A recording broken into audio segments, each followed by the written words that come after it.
አሞኝ ግን ህመሜ ምን እንደነበር ባላወቅኩበት አንድ ቀን የእግር መንገድ ወጣሁ።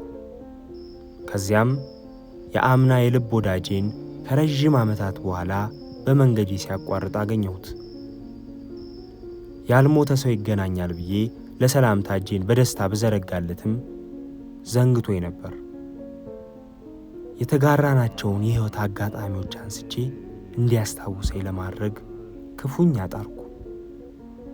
በመጨረሻም ያማል እንዴ ሰው አትረሳም ብሎኝ አልፎኝ ተራመደ። ምናልባትም ልክ ነው። ህመሜ የረሳኝን ሰው ማስታወስ ነው።